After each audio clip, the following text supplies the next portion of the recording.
Então, boa noite, boas-vindas aos estudantes da nova edição do curso Lab Moda Mais, do Instituto Ecotesse, que é uma ONG que atua há mais de 17 anos promovendo a moda sustentável, responsável e ética na cadeia produtiva. Nessa edição, novamente, temos o apoio da PVH Foundation e a parceria com a Secretaria Municipal do Desenvolvimento Econômico e Trabalho. Os encontros online fazem parte do nosso curso de moda e empregabilidade, onde recebemos profissionais inspiradores das mais diversas áreas e que vão dividir com os nossos alunos as trajetórias, suas experiências, visão de mercado e principalmente sobre seus questionamentos do mercado.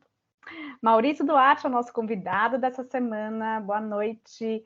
Ele, que é de Manaus, integrante do povo Caixana, desculpa, é um jovem estilista já que conquistou várias coisas. Ele participou do Lab Moda em 2016, ou seja, já esteve aí onde vocês estiveram. É formado pela Santa Marcelina em 2019 e também é o mesmo ano que abriu seu ateliê. E já, sim, 4 anos depois, e esse ano, né, 2023, que ele estreou na São Paulo Fashion Week, sendo o primeiro amazonense a participar dessa semana de moda. Muito boas-vindas, Maurício. Muito obrigada por você ter aceitado o convite. Vai ser muito interessante esse bate-papo e a troca que você vai ter com a gente. E a pergunta que muitos alunos já fizeram e não quer calar é como foi a sua experiência, esse início com o Lab Moda e vir para São Paulo estudar moda? Oi, gente, boa noite. Muito obrigado pelo convite. Fico muito feliz em poder estar aqui com vocês, compartilhando aí um pouquinho dessa caminhada que acho importante falar assim que antes da formação em moda eu já trabalhava com pintura, né? Minha mãe é artesã, acho que eu vou contar um pouquinho aí dessa história. Comecei a pintar no ensino médio, as camisetas, numa aula de artes. E essa aula de artes foi muito inspiradora. Eu estudava em escola pública e essa escola era de tempo integral, então a gente tinha muitas áreas aplicadas, né? Tinha artes visuais, danças, movimentos do corpo, enfim, as próprias aulas de idiomas. E nas aulas de artes eu me entendi ali como alguém que gostava de pintar. E minha mãe é artesã, meu pai também, então eu via todo esse processo ali das manualidades existindo, né, na minha casa. E comecei a participar das feiras de artesanato ainda muito cedo, né, acompanhava minha mãe. Na época, assim, 2010 em diante, eu já ia ali com ela para ajudar nas vendas. Eu acho que tem o áudio de alguém aberto, que tá dando um ruidinho. Deixa eu ver. Pronto. E acompanhava, né, minha mãe ali nas feiras de artesanato. Então, a primeira vez que eu participei com vendas, né, das minhas peças foi em 2011, 2012, nas feiras de artesanato que a Secretaria do Trabalho promovia em Manaus. Então, assim, naquela época, eu tipo, fui o primeiro artesão mais novo ali do grupo de mulheres, né, principalmente mulheres indígenas ali que trabalhavam, né, com as associações e que representavam iam representar o artesanato que as associações faziam. Em 2012, eu me formei no ensino médio e comecei a estudar na UFAM, que é a Universidade Federal do Amazonas, mas para o curso de Educação Física, que era extremamente oposto ao que eu imaginava para a minha vida profissional.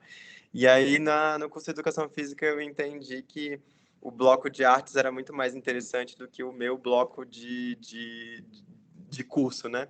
Acabei migrando para as aulas que tinham como ouvinte, então fiz serigrafia, estilogravura, várias aulas, né, do curso de designer de produto, que era o que tinha o curso na Universidade Federal. E naquela época eu achava que eu podia trocar com facilidade entre humanas e biológicas, mas eu acabei não conseguindo fazer uma prova interna. Então comecei a fazer cursos no Senai, fiz o curso de costureiro industrial, fiz cursos de pintura, e aí foi que eu entendi que não fazia sentido para mim continuar no curso de educação física e abandonei, participei de um projeto de bolsa à universidade, ganhei 50% e comecei a estudar no CIESA, que era a única faculdade que dava o curso de moda em Manaus. Aí foi quando o Senai me chamou e eu representei o Amazonas em vitrinismo na Olimpíada do Conhecimento, né, em 2014. E aí a Olimpíada do Conhecimento é uma, uma competição que o Senai organiza para todas as áreas que ele oferece curso. Então, eu representei vitrinismo, que é o projeto de VM, né, de visual merchandising, de criar vitrines, enfim. Aí representei o Amazonas, ganhei na etapa estadual, né, passei da etapa nacional e representei o Brasil na Mundial, que aconteceu em São Paulo, mas eu acabei treinando em alguns outros estados, né? Fui para Brasília, treinei em Curitiba, fiz prova em Belo Horizonte, acabei ficando 9 meses em Belo Horizonte para me profissionalizar na área, né? Com um corpo técnico que era formado para essa área. Aí fomos para a Finlândia, representei o Brasil na Finlândia e pela minha colocação, que foi em quarto lugar no Mundial, eu ganhei a minha bolsa de graduação aqui em São Paulo, que eu acabei escolhendo a Santa Marcelina. E no começo eu continuei pintando, né? Fazia as peças. A minha primeira faculdade era paga com as camisetas que eu pintava e vendia nas feiras. E quando eu cheguei em São Paulo, eu acabei fazendo a minha carteira de artesanato e comecei a vender na Paulista. Então, antes de tudo isso, né, que a gente fala que é o São Paulo Fashion Week, que é o ateliê próprio, começou, né, dessa maneira ainda como artesanato e não como moda, né, não migrando para realmente a minha área de formação. Em 2016 foi quando o Lab Moda Mais surgiu ali no painel da Santa Marcelina. E eu falei, acho que isso é muito interessante e importante, né? Porque eu sempre tive muita curiosidade de conhecer um pouco mais do que é o movimento aqui em São Paulo, sabendo que em Manaus a dificuldade era muito grande de ter acesso às cadeias produtivas, acesso às marcas, enfim. E aí entrei no Lab Moda Mais, foi super especial. A gente foi conectado com algumas marcas, então a gente acabou atuando no Flow de Cabroeira, que trabalhava com reuso de cintos, banner, vários materiais que a indústria automobilística acabava não tendo usabilidade, né? Depois ali que passava, às vezes, não era aprovado no controle de qualidade, enfim. E aí a gente ali, né, a Tati fez parte desse grupo junto com a Lívia, e aí ali a gente montou uma estrutura para pensar em mais produtos, levou algumas sugestões, auxiliou para fazer um portfólio, né, para que elas tivessem fotos dos produtos, e foi super interessante. Acabei me conectando também com outros lugares, porque a gente fez algumas visitas técnicas na época, né, para conhecer outros grupos de cadeias produtivas. E eu acho que para além também desse lugar de estar conectado com as cadeias produtivas, a gente também trabalhava muito esse lado interpessoal, de realmente entender o porquê que as pessoas escolhiam fazer aquilo, esse lado mais humano, né, humanizado do negócio. Então foi uma experiência super incrível. Na sequência eu já comecei a estagiar, então foi quando eu entendi que eu precisava fazer com que a marca fosse o meu ganha-pão em São Paulo como era em Manaus. Aí comecei saindo da Paulista, comecei a vender em lojas colaborativas. E aí só foi encaminhando, né? Comprei minhas primeiras máquinas de costura, parei de costurar no laboratório de costura da Santa Marcelina e comecei a costurar em casa. Aluguei um espaço maior na República que eu morava para montar só o meu ateliê e começar a atender as clientes. Em 2017 para 2018 a gente já estava em mais de 12 lojas, em 10 8 lojas colaborativas, né? Vendendo com comissionado. Então eu já saí da Paulista e comecei a ter esse produto que tinha uma cara mais de marca mesmo, uma coisa mais comercial e não tão artesanal, né? Com as embalagens, etiquetas de composição, um Instagram para poder mostrar os editoriais, né? Enfim, sempre cercado de muitos amigos que entendiam a importância de tornar esse trabalho muito mais profissional do que compatível com o que era produzido. Em 2019 eu comecei a desenvolver o meu TCC e eu já precisava sair da República e pegar um lugar que fosse a nível das clientes que eu passei a ter depois que as lojas receberam as minhas peças, né? Então tinha que ter uma estrutura ali de um cafezinho legal para a gente sentar e conversar, uma máquina de costura, porque eu já tinha passado a ter uma pessoa trabalhando comigo freela, mas ali costurando, né? Especialmente para mim. Inicialmente era eu quem cortava e costurava, mas aí eu já comecei a ter alguém comigo. E só foi caminhando, a gente entrou em mais lojas, no final já tinha loja no Rio que vendia, em São Paulo, em Paraty, Minas Gerais, em Manaus também. E me formei na Santa Marcelina e já queria trilhar um caminho que fizesse sentido porque eu estava construindo, né? Eu acho que para além de falar de tudo isso que aconteceu, eu sempre falo que o meu trabalho ele é uma extensão da minha vida.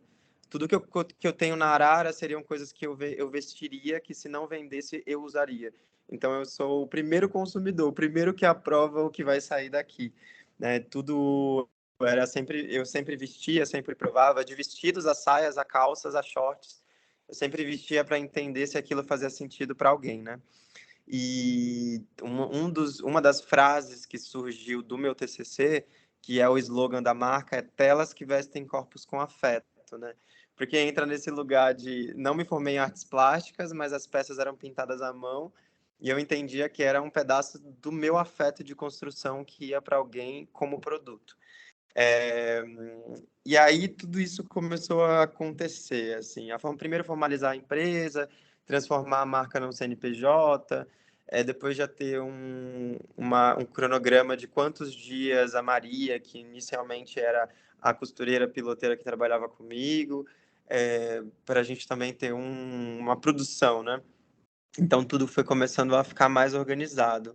É muito interessante falar que os projetos, né? A gente está falando do Leve Moda Mais, mas em 2018 eu participei da Trama Afetiva, que o Jackson Araújo é uma conexão também que faz parte ali do nosso movimento. E foi ali na Trama Afetiva que eu comecei a questionar qual que é o meu lugar, o que eu estou falando, o porquê que eu saí de Manaus e a minha história e as minhas raízes, as minhas origens, ela faz parte do meu trabalho, mesmo que inconsciente. E por que esse inconsciente não pode virar algo consciente? Então, eu comecei a questionar quanto à minha origem relacionada aos meus avós, relacionadas a toda essa questão que em 2016 a gente não falava, né, de apagamento histórico, de apagamento aos povos indígenas, de apagamento a se entender enquanto amazonense, quando as pessoas falam que o amazonense é preguiçoso e o paraense, né? Então tem várias questões que o Sudeste muitas vezes desconhece o que é o Amazonas, né? O que é. A gente teve aí um exemplo recente, acho que foi no MasterChef, que falaram do boi bumbá e falaram do boi, do boi falaram do boi bumbá e levaram bumba meu boi. Então, assim, até que ponto o Brasil conhece o Brasil, né? Até que ponto alguém realmente sabe do que está falando com propriedade. E nesse caminho eu vi muitas marcas e muitas empresas falando da Amazônia sem poder sobre a Amazônia, né? É muito fácil criar uma coleção que fale sobre os peixes da minha região, mas você não sabe o que diferencia um tambaqui de um tucunaré. Então, a gente viveu, cresceu com isso, então nada mais do que um nortista indígena ou ribeirinho para falar sobre o que é a nossa realidade com propriedade. Então, eu tomei isso para mim. Esse é o meu lugar, essa é a minha vivência e é isso que eu quero compartilhar. Hoje em dia, a gente teve essa estreia no São Paulo Fashion Week, que na verdade aconteceu em 2022. Eu estreiei em novembro do ano passado com o Fashion Film, que foi intitulado de Igarapé, porque dentro das minhas memórias afetivas, o lugar que eu tinha de segurança e de possibilidades era no Igarapé, que tinha no final do nosso terreno ali, que a gente sempre ia pegar água, né? E a água é o que faz com que a gente viva. A água está no nosso corpo, está no nosso dia, e a gente precisa muito falar da água para justamente entender a importância de preservar esses lugares que ainda são limpos, né, para que a gente possa beber dessa fonte, né? É uma fonte inesgotável. E então a coleção Igarapé ela fala sobre esse retorno para casa como água e, e mostra a importância da nossa cultura, da culinária aos sons, a importância de preservar ali os espaços, né, que deveriam ser reconhecidos como espaços indígenas sem que aquelas terras fossem desapropriadas. Então, ao mesmo tempo que a gente falava de raiz, a gente falava de respeito aos povos tradicionais e respeito às manualidades que a gente tem enquanto nortista, né, enquanto indígena. E depois da coleção Igarapé, recentemente em maio, eu apresentei a coleção Tramas, que foi o primeiro desfile presencial. E esse desfile presencial trouxe, além de artistas indígenas, a gente também trouxe músicos indígenas que são lideranças do povo ticuna, que fizeram um canto que é uma reza, né? Que é uma reza feita na aldeia para entender a importância da língua, a importância de manter a música viva como uma forma de cura também, né? Então, entrar nesse espaço que nunca foi possível acessar e que hoje se entende, né, a importância da inclusão, não só a inclusão como dizer que há uma pessoa indígena nesse espaço, mas também a gente fala de equidade, a gente fala de diversas coisas, né, dentro desse espaço que hoje em dia a gente ocupa, seja na moda, na arte, enfim, no audiovisual. Desculpa, aqui a gente teve até uma pergunta muito nesse sentido de uma aluna da Giovana, que ela fala como que essa sua vivência você consegue traduzir, então, você falou um pouco, né, que foi um processo para você se entender e se colocar, né, pela trama afetiva, o que você queria, onde é o seu lugar, e como que você traz isso, então, no seu trabalho? Inconscientemente eu percebo que o meu interesse sempre foi entender sobre os grafismos, sobre os significados, mesmo porque eu não fui uma pessoa que vivia em aldeia, né? A minha descendência e ascendência indígena vem da minha parte materna, né? E minha mãe, mesmo sendo uma mulher indígena que fazia parte de grupos de mulheres indígenas, não era uma pessoa que se autoafirmava, que se afirmava enquanto indígena, né? Porque qualquer coisa que você vá pesquisar sobre o Amazonas, você vai entender tudo o que aconteceu no período da borracha, no período, né, que esses espaços foram tirados para que economicamente o lugar se sustentasse, né? Então eu falo sempre que é muito mais profundo falar sobre o reconhecimento quando você não esteve pertencente àquele território, né? Quando você teve que sair daquele lugar, seja para viver, seja para ter dinheiro, seja para ter saúde, né? Enfim. E hoje em dia eu percebo que Manaus, não só Manaus, né, como o norte em si, ele se entende muito mais, ele lembra muito mais das suas raízes. Quando eu comecei a trabalhar muito mais assim esse resgate com a minha mãe, foi até uma coisa assim de falar, caraca, não é à toa que eu sempre respeitei os meus banhos de erva, não é à toa que eu sempre entendi a importância da casa de farinha, né? Porque quando eu era criança a gente morava em Iranduba, que é um município que fica mais ou menos uns 40 quilômetros de Manaus, e ali eu tinha toda a vivência de casa de farinha, do plantio do urucum, da colheita do guaraná, né? Do que é que era a nossa fonte de renda, morando, né, num espaço indígena e ribeirinho, né, que era bem às margens do rio. Então, hoje em dia eu falo que voltar para casa, cada vez que eu volto para casa, eu recolho uma informação e relembro alguma memória que até a vinda para São Paulo me fez esquecer, né? Seja do meu peixe, da minha farinha, o porquê que a farinha é tão importante para mim. Porque eu via aquilo sendo feito, eu sabia o afeto que aquilo tinha, e não só o afeto, como era o sustento, mas também era uma forma de ninguém perder a tradição. Fazer farinha nada mais é do que manter a tradição do que sempre alimentou uma aldeia, uma comunidade, né? A farinha é o complemento do peixe, né? O peixe é a pesca e a farinha é o que vem ali para engrossar o caldo, né? A gente fala. Então, é muito lindo, assim, hoje em dia dizer que a marca cada vez mais, eu falo a marca porque enquanto artista eu acho que a gente cada vez mais se reconecta quando a gente faz o outro entender o que é o nosso trabalho, né? A coleção Tramas, por exemplo, ela é a junção de mais de 16 etnias manualmente, mas de muito mais, porque o desfile tinha Krenak, tinha Pataxó, tinha Marubo, Sateremaué, é, Curipaco, Baniwa, Baré, enfim, a gente está falando de não só de etnias no norte, mas também do nordeste, né, que ainda continua sendo um lugar invisibilizado para os povos indígenas, né? Chucuru Cariri, enfim, a gente tinha muitas pessoas envolvidas. E aí, para além das tramas, de tramar essas etnias, entendendo a importância de estarem em conjunto para construir um momento que, para além de um manifesto, fosse uma retomada das nossas visões sobre o que nós somos, né? É também aquilo de entender que a trama feita com o Arumã, ela é um significado muito grande para o que transporta o alimento, mas também para quem ensinou a fazer esse cesto que vai transportar o alimento, né?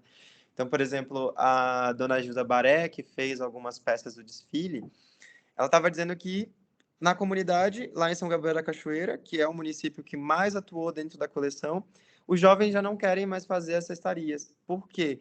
Tá todo mundo no celular, no TikTok, né? Muito mais legal fazer uma foto e postar um vídeo e virar digital influencer do que aprender uma manualidade que foi, sei lá, a dona Hilda, a dona Janete, Tariano, aprendeu com a mãe, que provavelmente a avó ensinou, que sabia o porquê que faz sentido para ela seguir com essas manualidades, né? Então, é também entender a importância da valorização e da importância de manter esse saber ancestral, né? Porque cada vez mais o nosso mundo ele é tecnológico de uma maneira digital, mas não tecnológico das manualidades. Se você pesquisar sobre o tipiti é uma ferramenta que a gente usa para tirar o líquido da mandioca, que vira o tucupi, né, o líquido que sai, mas para secar a mandioca para fazer a farinha. E o tipiti é uma tecnologia, porque ele não tem nada mecânico, nada industrializado, ele é extremamente mecânico e ele faz uma função que uma pessoa pode criar numa inteligência, numa plotter, numa coisa dessas impressoras 3D, mas é uma coisa que já se fazia há muito tempo como um mecanismo, uma ferramenta, né, de extração de um líquido, né? Então, não esquecer que as nossas manualidades também são tecnologias. Quando a gente fala de cestaria, a gente também está falando de uma tecnologia, né? Mas eu posso deixar você me interromper para que a gente... Eu tô ouvindo aqui de boa.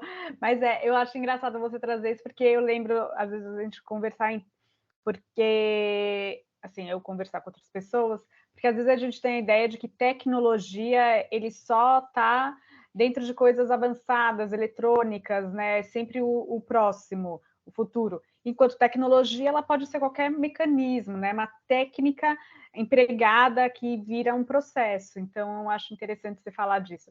Quando você falou também de trama, e todas essas conexões, a gente teve também uma conversa, né, no ano passado com o senhor do Rio, a gente tem uma tentativa, a gente conversa às vezes com a Dai Molina, tem todo assim, existe cada vez mais um espaço para os designers indígenas, né, de trazer e de falar e de ter essa conexão. Eu queria que você contasse um pouco mais dessas barreiras ainda que vocês enfrentam, e a oportunidade que vocês estão percebendo de repente agora, ou ainda, querida, não é bem assim que está acontecendo.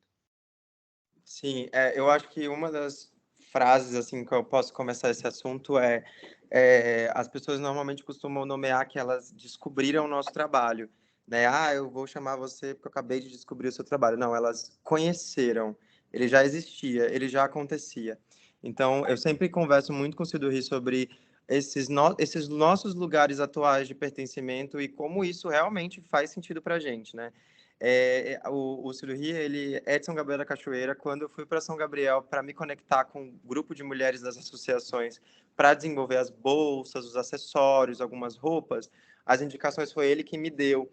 Então, nada mais bonito do que a gente perguntar de quem é a pessoa que faz parte daquele lugar ou daquele território, para realmente fazer essa conexão de uma maneira muito mais pessoal do que uma coisa, estou indo fazer um trabalho, estou indo fazer uma extração de um conhecimento para trazer para o meu. Não, eu estou me conectando para juntar o que eu sei com o que ele sabe para que a gente possa trilhar um caminho que as nossas linguagens se comuniquem, né, da mesma forma. E o que eu percebo muito, o que tem acontecido de uma maneira muito especial e pontual, é que, por exemplo, a Vena Ticuna, ela era aldeada, foi para Belém, não, para Alter do Chão, e entendeu a importância de que as pessoas conhecessem os grafismos, a língua e tudo, e respeitassem esse lugar. Mas antes massa, né, a mídia em massa conhecer ela, ela já vestia pessoas no Pará, né? Antes de, por exemplo, eu entrar numa semana de moda, eu já vestia a Samela Sateremaué, né? Dona Regina, mãe da Samela, que é uma das coordenadoras da MISME, é amiga da feira de artesanato da minha mãe, a gente já convivia. Então a gente já está ali naquele espaço, a gente só não tinha poder de fala nesses lugares ou a gente se sentia seguro e confortável de compartilhar alguma ideia. Então, eu percebo que uma das coisas mais bonitas de agora, de estar na Semana de Moda, é que a história eu escolhi contar, eu escolhi uma temática, eu escolhi quem vai estar na passarela, né? Inclusive, muitos dos modelos que desfilaram para a coleção Tramas foram meus convidados, porque eles não atendem um padrão de indústria que é um modelo. Por exemplo, a Noa Krenak é filha do Ailton Krenak e ela tem 1,54 m. Ela não entra numa passarela, ela não seria modelo de passarela, mas ela conta a história junto comigo, porque a gente quer romper essas barreiras dos estereótipos que foram criados para esse lugar, né? E acredito que é muito especial, assim, poder estar nesses espaços contando a nossa versão, a nossa visão, né? Como a gente tem propriedade de trazer uma saia de Arumã e falar isso não é só uma saia. Isso já foi um cesto vazio, um paneiro que se não voltasse cheio, ele não tinha valor. Agora ele vai estar vazio, um corpo vai vestir ele e ele tem muito mais valor do que ele tivesse cheio de urucum, né? Então, como que a gente modifica essa história ancestral, trazendo o que a gente via enquanto criança com uma outra força, com outro olhar, né? Então, eu sinto que é dessa maneira, assim, que o meu trabalho pode comunicar às pessoas o que é o meu lugar de origem, né? Seja com canto ticuna, né? A música ticuna que a gente escolheu chama Évare. Évare é a terra sagrada, né? Então, a gente está falando da terra como o lugar ali que é nosso, que a gente está pisando no chão para entender a força que é trocada quando a gente respeita ela, né? Então, por muito tempo ficava repetindo Évare, Évare. Tanto que se eu olhar, a mesma música tá no nosso fashion filme, só que com versões diferentes, porque o canto também era ticuna, né? Lá na coleção Igarapé, nós fomos para a aldeia Iambé, que é uma junção de sateré com ticuna, e também tem baré. Então é uma coisa assim de falar do nosso lugar, respeitar o nosso lugar, né? E eu fico extremamente feliz quando eu vejo que o mesmo lugar que eu fui convidado, né, o que eu tô ali tem a Wanda Witoto, tem o Cil do Ri, né, a gente tem a Vena, enfim, tem outras pessoas que hoje em dia estão nesse mesmo espaço falando com propriedade, né, da nossa cultura, né, das nossas raízes. E até pensando assim no que você falou sobre esses saberes tradicionais, né? Toda essa base da cultura que é de vocês, não é uma coisa nova. A gente que está, né, tendo a oportunidade de conhecer mais e vocês trazerem. Aí eu queria que você trouxesse um pouco desse tanto tem essa valorização do trabalho, né, da cultura de vocês, ao mesmo tempo existe uma visão estereotipada, sabe? Às vezes as pessoas esperam algum tipo de estética, algum tipo de temas, enfim, você é um designer indígena, então logicamente você vai fazer disso. Você sente que tem essa dualidade de valorizar o que é de vocês culturalmente, né? E são vários, existe uma diversidade enorme, mas também de ter uma expectativa, né, do mercado, né, do sul aqui, sudeste. Eu acredito que tem, né? Sempre tem, né? A mesma coisa que falar da Isaac Silva, todo mundo espera que ela traga sempre referências da cultura baiana ou da religião, das religiões de matriz afro, né? Eu acho que tem não só essa cobrança de mercado, como também. E hoje em dia eu nem percebo mais como o que as pessoas esperam. Hoje eu vejo muito mais como o que eu quero contar. As pessoas estão falando dos rios, como elas veem o rio? Eu vejo o Igarapé como o meu lugar mais seguro. Se eu decidir que na próxima temporada eu quero fazer uma coleção só sobre redes, é o meu lugar, é o meu casulo. O Hélio Oiticica usou os parangolés como os casulos dele, por que eu não posso trazer as redes como o meu casulo? Eu acho que é muito mais esse caminho, né? Outro dia eu estava conversando eu acho que foi com o Siduri, inclusive, sobre a importância das ervas, dos banhos de ervas, né? E hoje dentro do meu trabalho também, eu sempre tento fazer com que sim, tudo tenha uma conexão com o que eu vivo, né? Independente de qual a receptividade que isso vai ter das pessoas. Pode ser que num outro momento eu queira falar sobre a minha religião. Eu sou uma pessoa da Umbanda, então as ervas representam esse lugar, representam o cheiro que a minha mãe me dava banho, que a minha avó fazia os remédios, né? Então, tudo isso é um contexto que é nosso, que muitas vezes a gente tenta buscar essas referências justamente para ter propriedade, né? Para falar com propriedade. Mas eu também, né, fiz uma matéria para, acho que foi para Vogue, foi para Vogue, e eu falei, eu não quero que as pessoas esperem sempre que eu tenha que falar da minha cultura, né? Daqui a pouco eu vou conhecer. Recente eu tive a oportunidade de ir para Londres e eu falei, cara, se eu quiser eu quero pegar só o pôr do sol e isso vai ser a minha coleção. Eu quero falar das cores do lugar que eu vi. Eu quero falar da arquitetura de um outro lugar que não seja só o meu. Eu quero entender como que outros lugares influenciaram, né? Ou influenciam na minha caminhada para além da minha cultura. Eu não deixo de ser indígena, eu não deixo de ser nortista se eu não falar do norte. É claro que quanto mais eu puder falar e mostrar para as pessoas que, às vezes, um símbolo de um peixe, uma escama de um peixe pode trazer um outro olhar sobre aquela matéria, quanto mais eu puder modificar essa cabeça fechada, né? Porque, pasmem, mas ainda precisamos falar que não é mais índio, que é indígena. Ainda preciso, numa conversa, dizer, indígena. Ah, qual que é a outra que é pior ainda? Tem uma outra palavra que as pessoas querem falar, não conseguem falar etnia, não conseguem falar povo, aí fala, enfim, tem algumas outras terminologias. Então a gente fica pensando assim, eu já conversei muito com a Isaac Silva sobre isso, que eu não tenho mais esse papel de reeducar as pessoas. Tá aí, o conhecimento tá aí, né? Então eu acho que essa expectativa das pessoas sobre o que eu vou fazer de próxima coleção pode ser que chegue um momento que frustre alguém, porque nem sempre eu vou falar de Manaus, nem sempre eu vou falar da Amazônia, né? Mas eu não sinto mais essa cobrança, não. Na coleção Igarapé, eu tinha acabado de voltar de Paris e foi a primeira vez que eu dei um zoom muito grande no mapa e cheguei nos rios, né? Comecei a ver os rios, a visão de GPS com detalhe. E a estampa principal da coleção Igarapé é a vista de GPS do município da minha avó. Então, é a imagem digitalizada em preto e branco com os rios desenhados à mão. Só que a pessoa só sabe que é isso se eu explicar, porque ela está em preto e branco, pode ser uma pintura abstrata, pode ser uma xilogravura, né? Mas não é. É o território da minha avó, é o lugar onde a minha avó nasceu.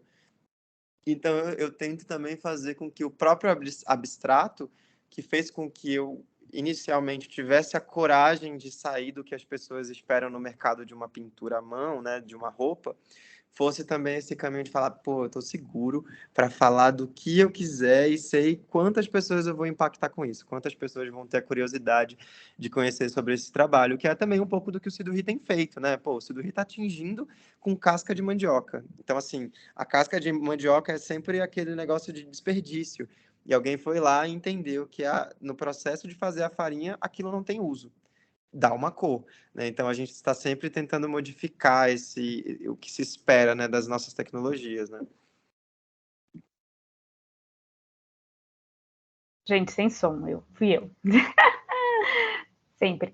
E então eu acho que aqui tem uma fala muito bonita, não sei se você está com o chat ligado, da Giovana, que ela fala sobre como ela se sente muito contemplada com as falas, porque ela tem ascendência indígena do Nordeste, que a avó é bezendeira e parteira, que ela é a primeira que nasceu aqui em São Paulo, né? A família veio em busca de oportunidades, e que está sendo interessante para ela entender essa ancestralidade, toda a identidade dela, o apagamento que infelizmente aconteceu em culturas tão ricas.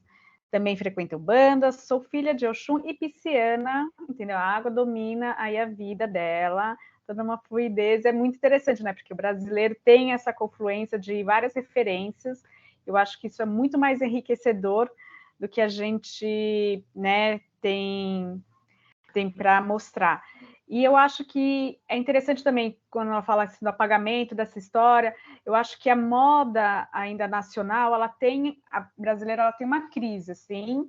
Eu acho que a gente tem um problema mesmo, nem só lidando com povos indígenas, né, designers indígenas ou não, mas a gente tem aquilo, né, muito vinculado ao que acontece na Europa, muitas marcas nascem dessa cópia da Europa, e daí elas não conseguem se identificar e criar. Como que você sente esse processo, que até tem essa, não sei, essa síndrome que vem desde o apagamento, né, de trazer a Europa inteira para o Brasil, apagar tudo que a gente conhece, todos os conhecimentos e tecnologias mesmo, né? A gente está agora trazendo o manto tupinambá, que tem uma técnica de têxtil incrível que foi apagada. Quem souber a história, quem vai lembrar das aulas de história vai saber que todos os processos indígenas foram apagados, e a gente tem essa cópia até hoje, né? É uma coisa que, independente, ainda é um dilema na moda brasileira. Queria que você falasse um pouquinho. Eu acredito que existem muitas coisas assim, né? Quando eu cheguei em São Gabriel da Cachoeira, a primeira coisa que eu vi, que eu visitei, foi um espaço que ele era cuidado por freiras, né? Então a gente tem aí a questão do catolicismo e como a catequização aconteceu nesses espaços, e não só a catequização, como todo esse movimento de militarismo, enfim, né? Toda essa estrutura. E aí eu comecei a ver sobre as questões dos tecidos, né, enfim. E aí como a minha formação foi muito mais para estamparia, eu sempre tentei buscar informações do que era construído, né, do tear aos grafismos no têxtil. E aí eu falei, caraca, tudo isso foi também por questão de imposição, né? O tecido veio porque, né, quem já quem já ouviu falar de Manaus sabe que Manaus ainda é ou era considerada Paris dos trópicos, né? É aquele lugar que foi pensado com... Isso é engraçado porque foi uma conversa que surgiu hoje aqui com uma cliente que ela tem toda a descendência portuguesa, sabe de tudo, né? De onde ela veio. E a gente, por exemplo, não sabe, eu não sei sobre o meu bisavô. Eu não sei de que cidade do Nordeste ele veio. Eu sei que o meu avô era um cara preto e veio do Pernambuco, mas não sei exatamente. Aí quando você vai ver a indumentária, a gente volta hoje com arumã e com tucum, que é uma das principais fibras, que são as saias para dança, são os tops, né? Dentro, para quem ainda está na aldeia. E as miçangas. Aí você fala, putz, as miçangas. Como que as miçangas chegaram? Chegaram porque as pessoas achavam que as mulheres indígenas precisavam ter alguma habilidade, elas precisavam aprender alguma coisa que não fosse só com a fibra natural. Então, eu venho lá da França, venho de Portugal, vou trazer um monte de miçanga e vou te colocar para fazer com fio de algodão.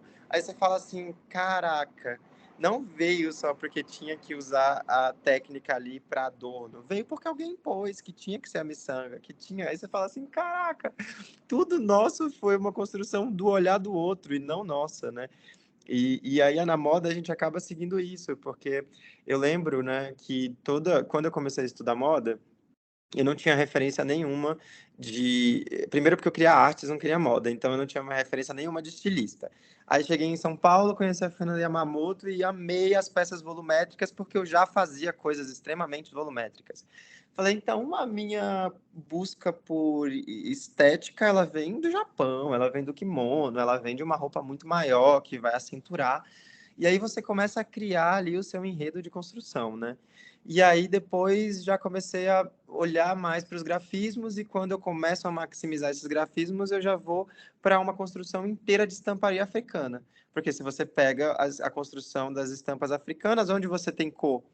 Em África, você tem cor nos tecidos, você tem grafismos gigantes. E aí você começa a ver tudo acaba sendo uma influência do outro e não do nosso. Sempre, né?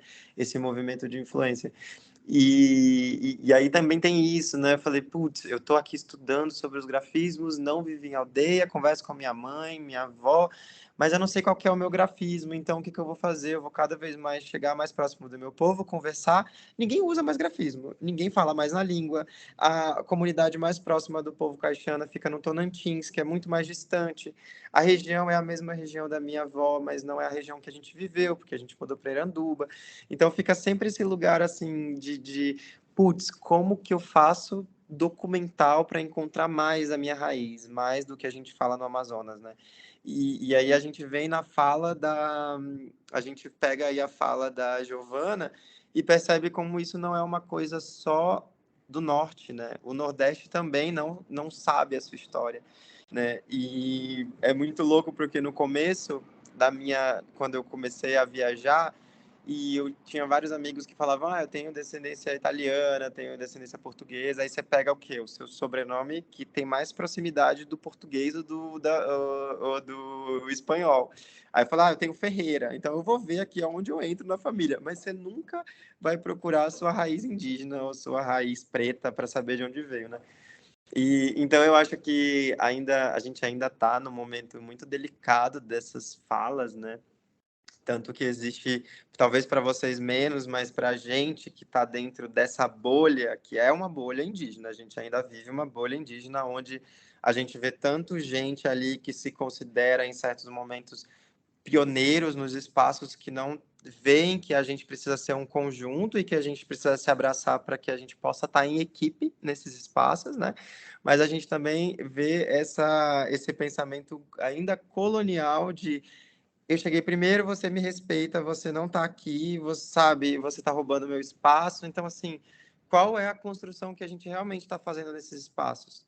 É de montar esse lugar onde todo mundo fala e a gente se ouve e se ajuda para melhorar em equipe, em conjunto, né? E aí, com essas coisas, acontecem todos os cancelamentos para outras pessoas que não sabem suas raízes e estão, né? Por exemplo, os autodeclarados, né? Que a gente fala dentro das definições que a gente tem, né? E aí vira totalmente isso, assim, de umas situações que o movimento em si não se fortalece, pelo contrário, se a gente volta para esse lugar separatista, assim, que o coletivo nunca vira um coletivo, né? Então eu percebo que as políticas públicas são importantes, ter uma constituição que tenha a língua, ter uma representante numa plenária, a gente, né, tá no movimento da moda falando e convidando outras pessoas para entrar também no movimento e dizendo, olha, não estou sozinho em Manaus. Tem a Iraticuna, tem a Wanda Witoto com a Ateliê Derequine, a gente tem artesãs que pintam, né, Dani Sateria Maué, mas não faz roupa, mas quer aprender a fazer roupa. Então, como que a gente, em conjunto, pode se fortalecer para isso não ser só um momento em que a gente está em voga e depois acabou, depois corta, sabe? Então são muitos pontos, eu acho que até chega a ser uma conversa em alguns pontos assim cansativos que hoje em dia eu falo assim, eu vou construir a minha narrativa com quem quer contribuir para que essa narrativa aconteça. Eu vou fortalecer os meus elos, né, para que isso realmente seja um caminho de fluidez e que contemple mais pessoas. Antes dos alunos entrarem, a gente estava conversando sobre um momento muito especial que aconteceu recente, né? A Bibi, que é Chucurucariri, né, a Bibi? A Bibi, ela eu conheci no encerramento da última turma do Leve Moda Mais e a gente super se conectou, descobrimos que nós tínhamos inúmeros amigos em comuns no movimento indígena e a Bibi já fez produção comigo, a gente já fez o desfile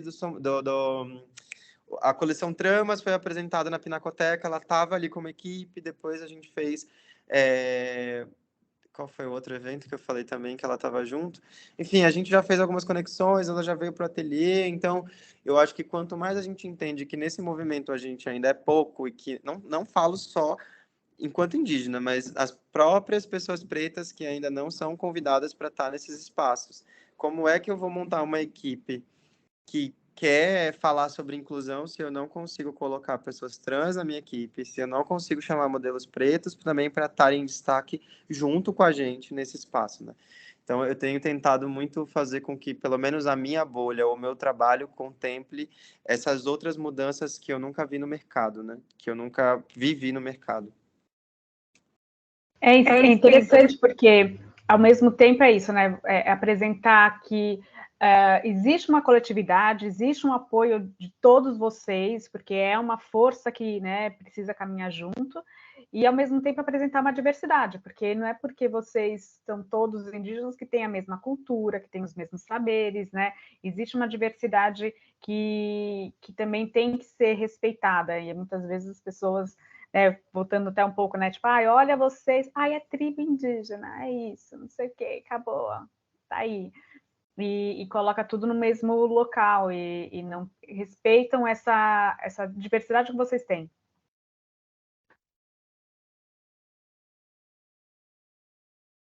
Exato. Uma das coisas que eu tenho falado ultimamente, eu tive a oportunidade de vestir a... Nossa, acabou de me falhar. Eu fui ler aqui o nome da Célia e eu esqueci. A Dayara Tucano, para a primeira exposição individual dela, e ela estava falando, quando a gente veio, ela veio para tomar um café, ela estava falando que as pessoas ficavam perguntando para ela sobre coisas que o povo dela não fazia, que a região dela não fazia, né? Então chega alguns momentos que as pessoas acham que todo mundo consagra ayahuasca, que todo mundo vai falar sobre o rapé, que todo mundo vai falar sobre uma música e que todo mundo fala a mesma língua, né? Então, tem muito ainda essas coisas para serem quebradas quanto a isso. E eu sempre falo assim, eu posso falar do que eu vivi, do que eu sei, dos que estão próximos, compartilham, mas se você quer saber alguma coisa pontual sobre sei lá, sobre a ayahuasca, fala com o povo Runicuim lá do Acre, que vai poder te receber e vai saber falar com propriedade sobre isso. Quer falar sobre, assim, eu não vou citar, mas quer falar sobre o manto Tupinambá, né, a construção dele, você pode falar com o povo Tupinambá, porque eles sabem como a montagem é feita, né? Você quer falar de uma semente pontual? Vamos falar do açaí, porque isso é da minha região, eu sei como é feita a criação dos artesanatos e das produções com ele. Então, eu acho que é muito importante isso também, né? É, separar isso para que as pessoas também não generalizem e achem que eu sei falar e posso falar de todos os assuntos, né? A gente não é uma enciclopédia. Exato. Não, e até como você fala, né? Você falou bastante, tipo, como que é todo um processo que você está tendo de achar suas raízes e a dificuldade de muitas vezes diferente do que a gente branco consegue achar, enfim, várias questões. Mas, nossa, é muito. Ó, eu não quero passar do tempo, ó, tô aqui, ó, só ligar. E eu queria que você contasse, assim, um pouco das suas referências que você poderia trocar para quem está começando, as habilidades que você desenvolveu trabalhando nesse começo como empreendedor mesmo da moda, porque eu falo na sua introdução muito do. Você é muito jovem, né? Em 4 anos de formado, você conseguiu. E é lógico, acho que você me corrigiu de uma forma muito boa, porque é isso, assim, não é que aconteceu. Você tem todo um processo, você teve toda uma caminhada, mas ainda assim você é muito jovem. Estou me sentindo assim, ó.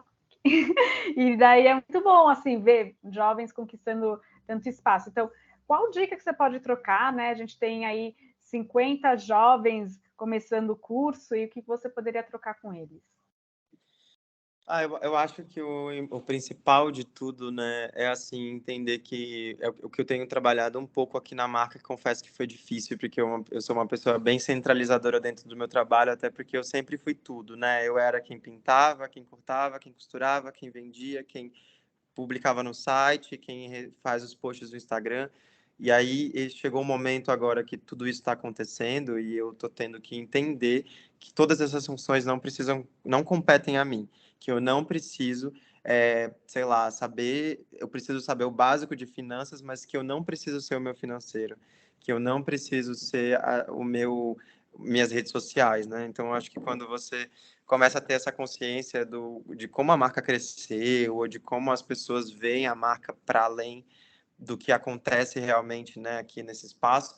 Eu acho que essa é a primeira coisa. Eu aprendi a fazer modelagem na faculdade, mas eu não parto da modelagem, o meu trabalho ele surge totalmente na mulagem, e hoje eu entendo a importância de cada vez mais entender como trabalhar com o tecido no manequim, porque esse é o meu processo, essa é a forma que eu construo o meu trabalho. Agora, recente, tem surgido algumas ideias de fazer, sei lá, um look de casamento, fazer uma proposta de figurino, fazer não sei o quê. Só que eu também não gosto do desenho, então eu não faço croquis. Tudo surge no tecido, na mulagem, vira uma roupa, enfim, né? Os meus mecanismos de construção de produto. Então, eu acho que é importante isso, assim, porque muitas vezes a gente boicota o nosso processo porque, eu não desenho. Eu não desenho, eu não consigo fazer uma roupa. Mas você sabe fazer uma mulagem, você sabe fazer um outro processo que, mesmo que não seja um desenho, que seja uma colagem, que vai passar a ideia para alguém. Eu não deixo de pegar trabalho porque eu não desenho. porque eu já mostro uma referência de alguma coisa que eu já fiz, eu tento construir um enredo ali que faça com que a pessoa entenda o que eu quero fazer para ela. Então, eu acho que, primeiramente, é isso, né? Entender que você não vai saber fazer tudo, e mesmo que você saiba fazer tudo, você não vai dar conta de fazer tudo.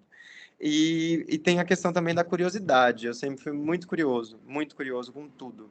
Então, o meu primeiro trabalho, eu vendia e fazia vitrine da loja. Então, eu comecei a atender cliente. Então, eu entendi como que as clientes gostavam de ser tratadas, como que elas precisavam provar roupa, o que eu precisava dizer, que precisava ajustar, enfim. Então, essas expertises, né, todo mundo ou já tem um feeling para isso ou desenvolve. Então, isso é muito especial de perceber em si, assim, o que eu gosto de fazer? O que realmente dentro do processo é o que eu quero fazer? Eu, por exemplo, gosto de pintar. Então, se eu pudesse, eu só estava fazendo estampa e fazendo a mulagem, sempre tendo alguém para costurar. Eu amo atender, eu amo vender, eu amo falar do que eu faço. Então, eu sei que venda e criar o produto é meu. Eu quero ser o criativo e quero ser quem vai comunicar também essa criação. Mas preciso de alguém para ensinar a ela como eu vendo o meu produto, como eu vendo a minha peça, para que a outra pessoa se encante com a minha fala, como também se encantaria pela fala de uma outra pessoa que vai estar na equipe comigo. É, tem também, eu acho que o fator humano, assim, né, de você falar, cara, como que eu gosto de ser atendido como eu vou num lugar, como eu gosto de ser recebido quando eu vou na casa de alguém. Tipo, o meu ateliê é na minha casa, então eu amo receber visita porque minha avó amava receber visita, os meus pais adoram receber visita. Então, eu sempre tento fazer com que o meu trabalho, a minha casa, tudo que eu construo tenha uma afetividade, porque senão não chega até a pessoa como foi feito, sabe? Não atinge a ela. Mesmo que as pessoas não saibam quem é o seu José Curipaco que fez a saia, quando eu conto como o seu José me recebeu para fazer a saia, as pessoas sentem a mesma forma como eu me senti acolhido quando eu cheguei na aldeia. Então, eu acho que tem muito isso, né? A faixa etária dos alunos é uma faixa que, assim, eu não tinha essa consciência quando eu tinha 22 anos, eu não tinha essa consciência quando eu tinha 24 anos. Agora, com 28 anos, eu entendo o que eu quero, eu sei o que eu quero construir, eu sei o que o meu trabalho pode contribuir. Eu falo assim que, tipo, eu fico até emocionado.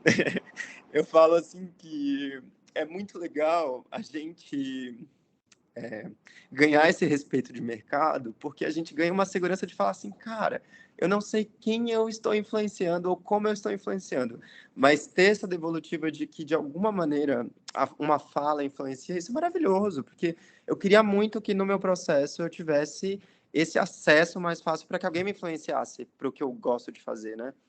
Tipo, a minha tia é costureira, então ela sempre falou, é isso que você quer? Sai da educação física, vai para moda, faz um curso ali. Então é muito importante também a gente entender que nem todo mundo vai aceitar as nossas escolhas de primeira, de trabalho, não vai aceitar, né? É muito louco falar assim que muitas vezes a gente só vai ter uma validação quando primeiramente a gente se valida no que a gente faz, né? Hoje eu tenho uma segurança assim que não me torna. Nossa, eu tô 100% seguro. Eu fui fazer o vestido da Samela Sateremaué para o casamento dela. Eu colocava o tecido no manequim e não saía nada, porque eu estava extremamente nervoso.